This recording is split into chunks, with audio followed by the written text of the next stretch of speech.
And welcome back to another edition of the MLB Inside The Diamond podcast. I'm your host, Tom Johnston. I am here with the one and only LaMarr Fields. How you doing, man?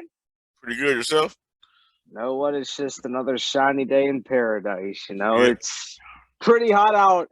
Well, I should say it's hot out here, but, it's a little bit above average. How's it in California? pretty warm. Cooling off tomorrow though, so that's pretty good. It's always a good thing. I know this week we got a lot to talk about, but first we're going to get into third baseman for Major League Baseball. So have at it. I got George Spread, Matt Williams, Wade Boggs, Chipper Jones, and Adrian Beltre. I love Chipper Jones. I love that guy. I would honestly say this. I have Chipper Jones, myself, and Adrian Beltre.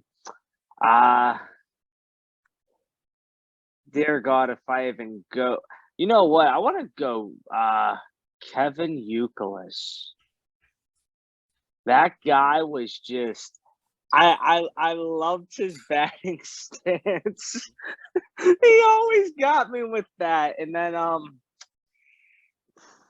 where can I else go with this? I really do not want to say Alex Rodriguez. I do not. View him as a shortstop more than a Yeah. third baseman. Yeah, even though he made that transition, but let's put it this way: if I actually had to, I'll go Justin Turner, and let me go a little bit present day here too. I'll just go Manny Machado, just because he's Manny Machado. I mean, I'll be honest with you. Outside of Chipper and Beltre, I don't necessarily know if I really idolize a lot of third basemen. Chipper, I really loved how he was a great switch hitter, but he was your very uncommon switch hitter because he hit well from both sides of the plate. And then, well, Adrian Beltre, he's just Adrian Beltre. He's just that guy that's he commands the respect of the locker room and stuff like that. So, one of the first things I actually wanted to touch on this week, I'm not sure if you got a chance to watch the game or not, but Sunday, I believe it was, Mariners and Angels, and all of a sudden a brawl breaks out. Early on, punches were thrown. It's like a WWE Royal Rumble on the diamond, of course. Did you get to see any of it? And if you did, what's your reaction to that? Yeah, I saw it on the highlights. It happens, man. You get brawls and people charging them out. I mean, charging it's kind of weird seeing somebody charge the dugout instead of the mound. Yes, that might have been the first time I ever seen as a fan. I'm like, oh wait, you went to the dugout. You didn't even bother going to the mound. You just went to the dugout. But it's always fun to see baseball. Now, I'm not saying that this is the right thing to do, but it's just funny to see baseball players throw punches because Yeah, you normally get players whenever they get into a brawl, in their face and so they want to kick someone because they got the metal cleats and they know that yeah. kicking's going to do more damage. But I mean, overall, for those people that may not have seen, I'm pretty sure a lot of people have seen it. You ultimately know why the brawl ensued. Of course, it's the Mariners and the Angels, but things happen in some sort of rivalry games. But at the end of the day, what did you take from it? I mean, did you think that it was intentional? Because obviously you have parties involved that don't like. Of course, hitters don't like it whenever the ball is thrown behind them. They kind of always seem that it's intentional in some circumstances. What did you get from that? More than likely it was intentional. Like you said, throw the ball behind somebody. I mean, pretty much trying to hit them.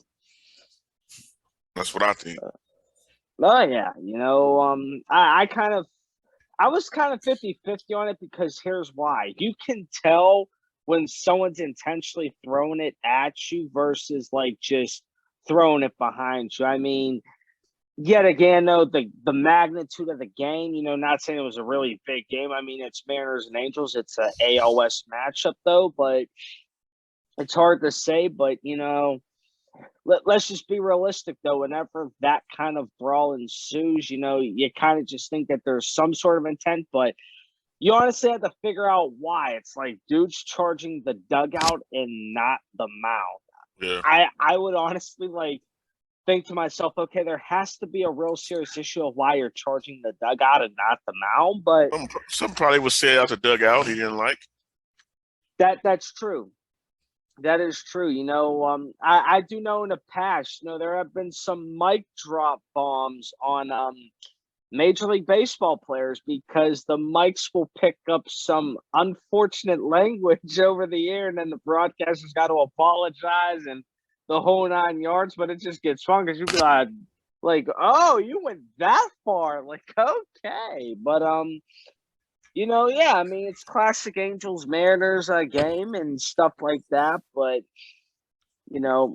I always enjoy a little brawl every so often in baseball. It brings a little bit of fun and excitement to the game. Like, I don't advocate for violence, but in some instances, it's just fun to see guys that have a problem with one another. It's like, you really want to come after me? Like, we could do this, but But anyway, besides that, there are some other things that I wanted to get into. I was looking at the standings today.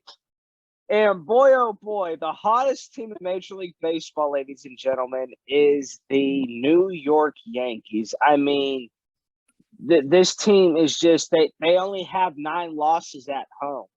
I mean, it just seems like no matter which way you go, home or away, this team is solid as can be. I know that they just what was it? Aaron Judge, I believe it was, that they just settled arbitration with. Yeah.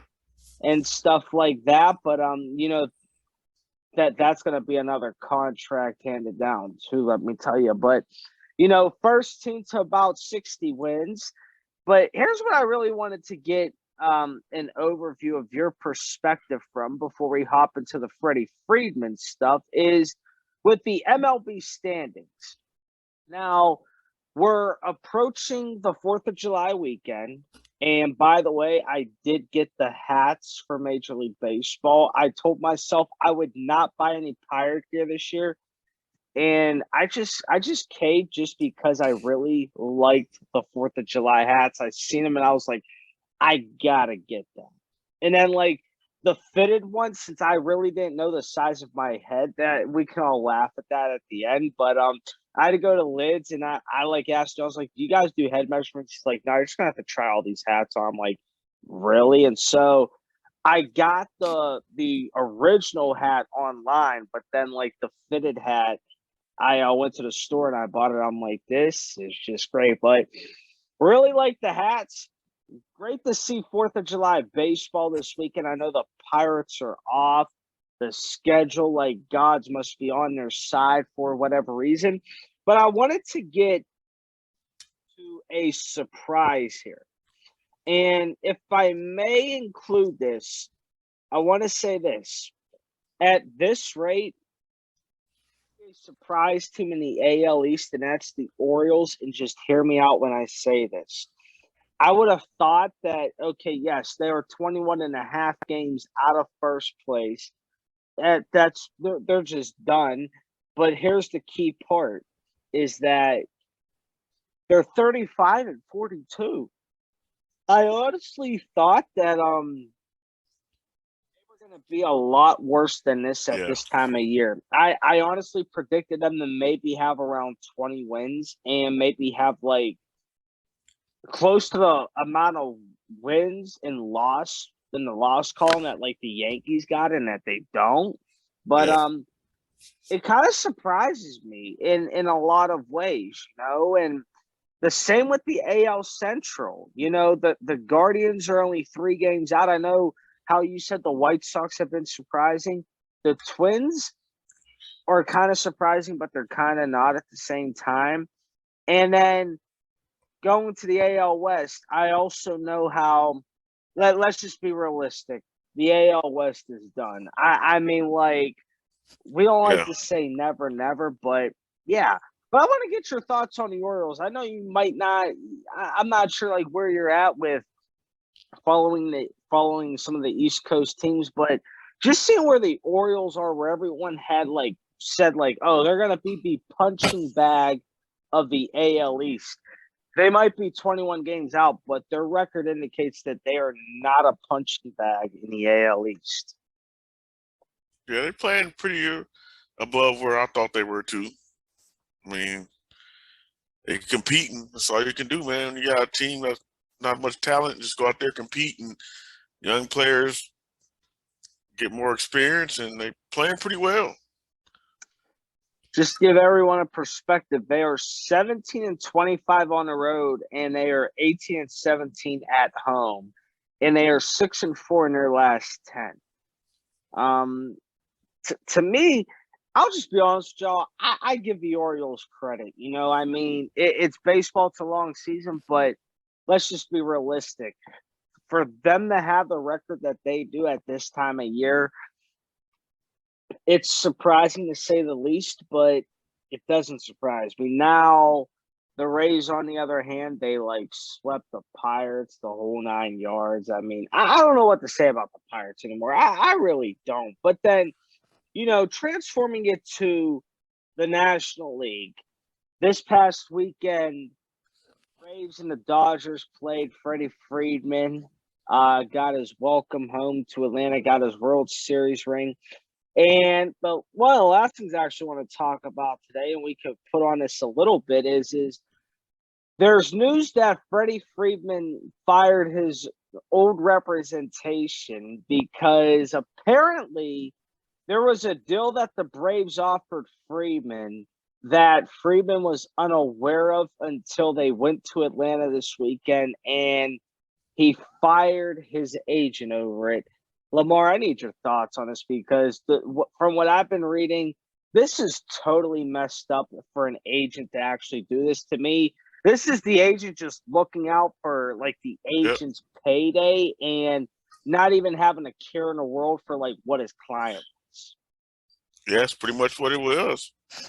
Wanted them out in the bigger market and trying to get more money. So that's what it boiled down to. You know, money is the root of all evil, man. Some people see money and do anything.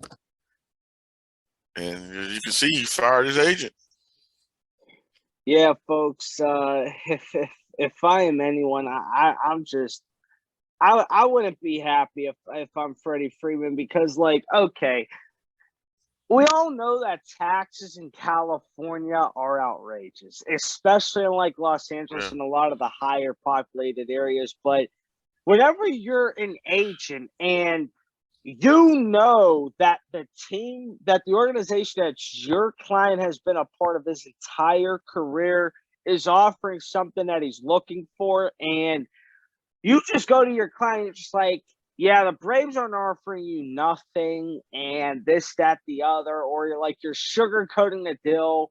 And then you're like, oh, here the Dodgers are offering you 6 years and $162 million.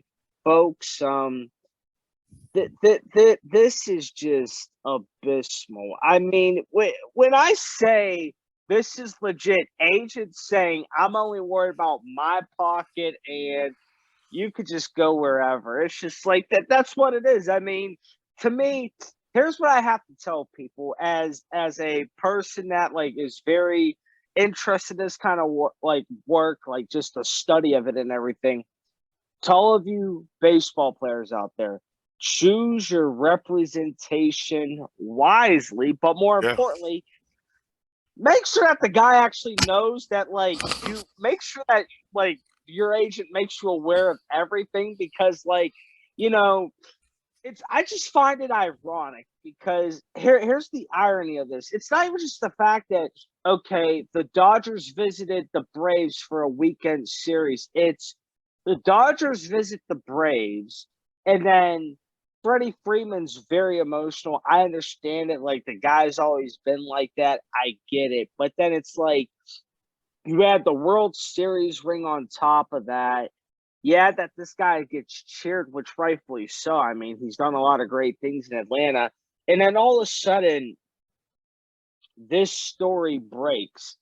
I don't get it, Lamar. I mean, why does this stuff happen? I mean, it's just, to me, I feel bad for Freddie Freeman because it's just like, and everyone wants to say, oh yeah, he's from California. He's, his wife probably loves the LA lifestyle. That's not the point. Hmm.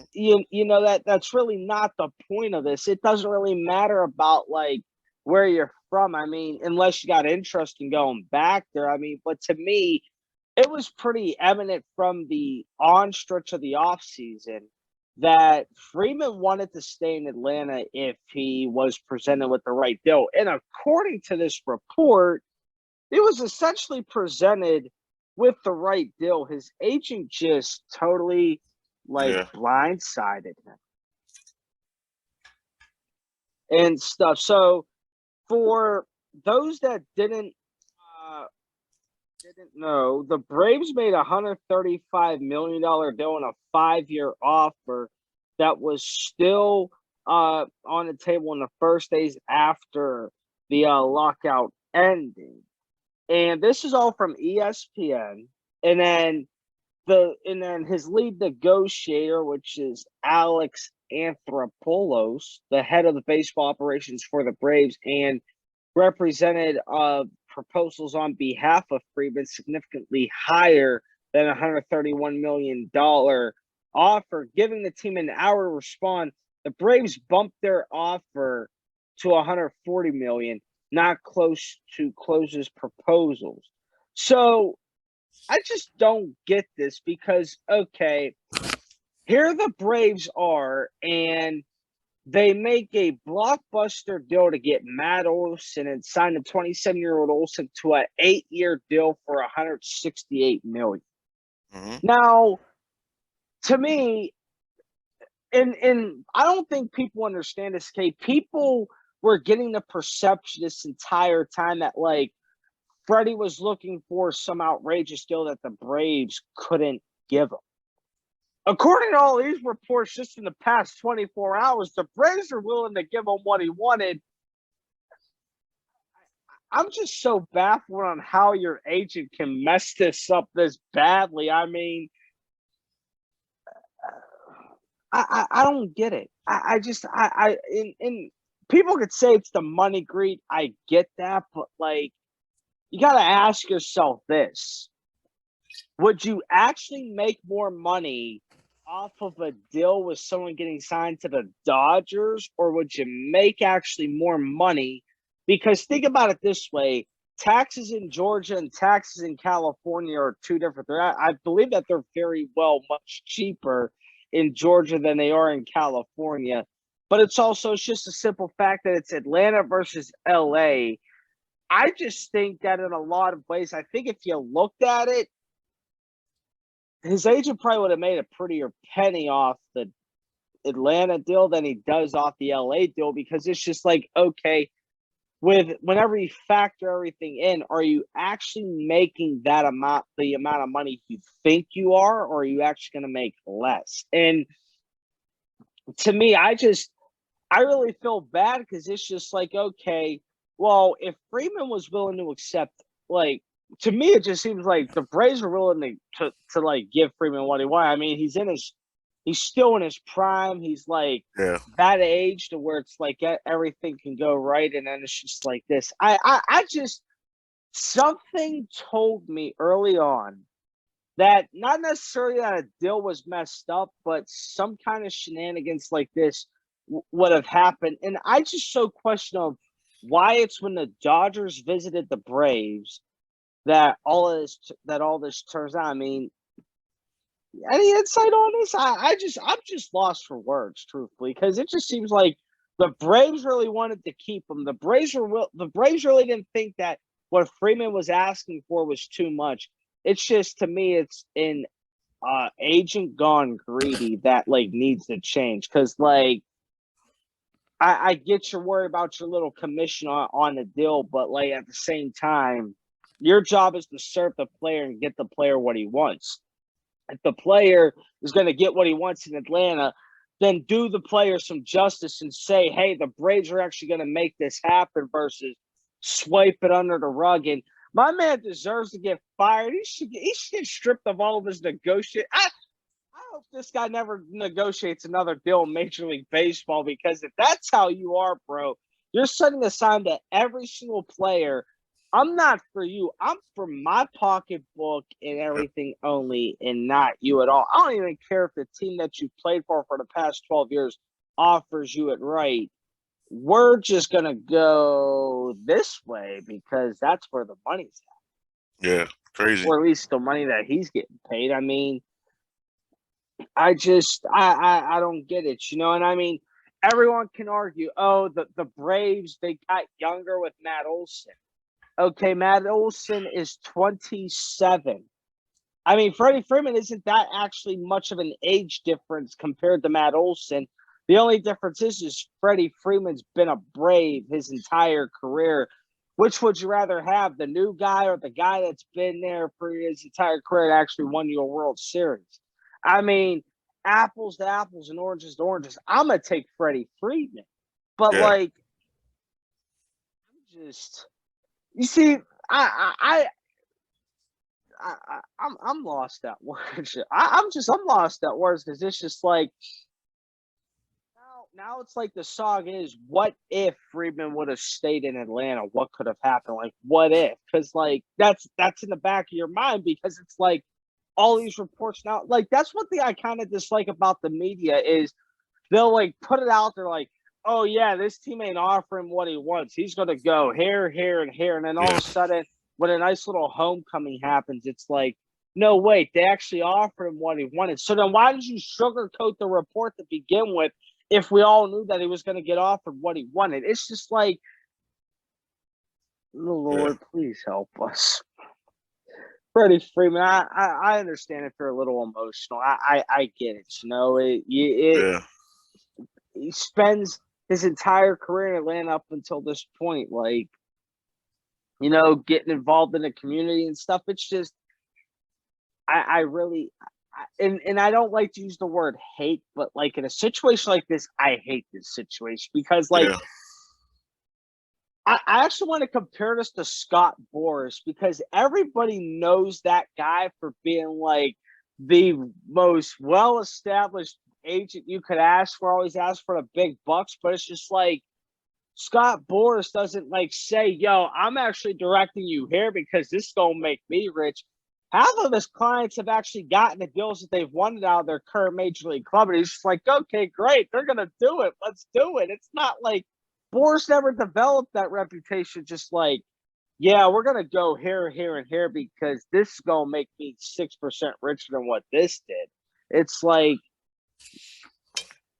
I think Scott Boras just needs to duplicate himself a couple times and, maybe the whole process. I mean, what do you think of this? Whenever it comes, or I'm going to actually format it this way.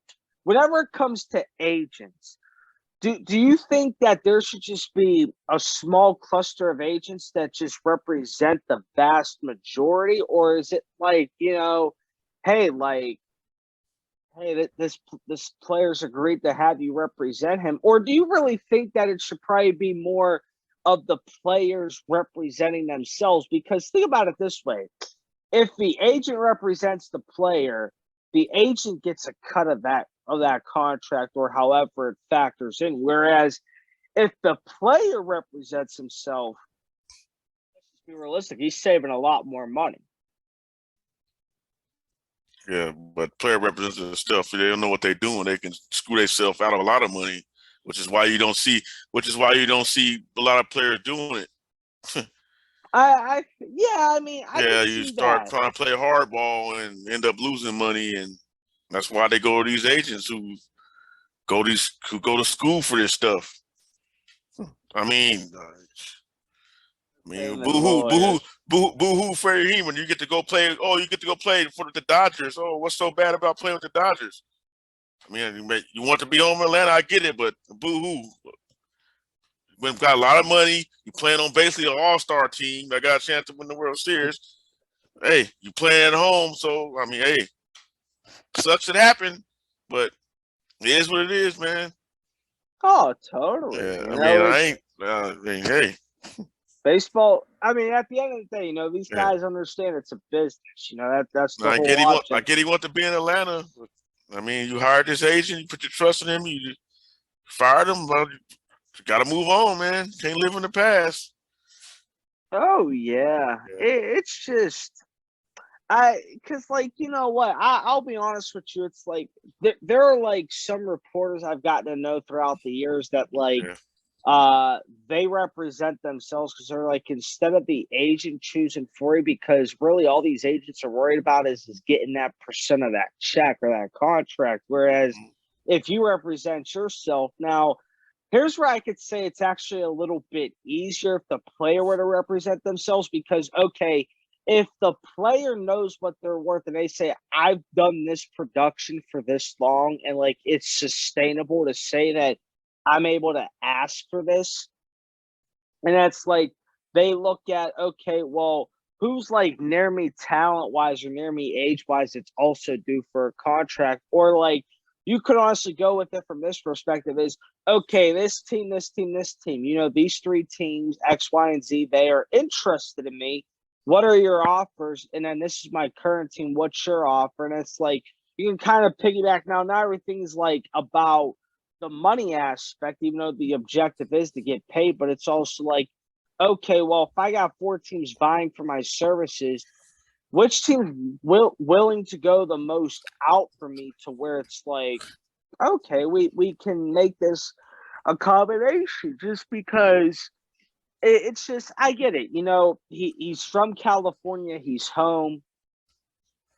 That might he prefer to go down a different way? Sure, it's a business. I get that. But at some point, you really just got to ask yourself, how much does this agent generally care about like the deal versus just their wallet? Just because it's just like as a yeah. player, if you handle everything yourself, it's just like, well, that's more money I'm Yeah, you hear keeping everything over because yourself, though. It becomes too much. it could. You playing the game, and you worry about contracts. Yeah, that's a problem. That's why players don't do it. If players thought they could do it, there'd be a lot more doing it.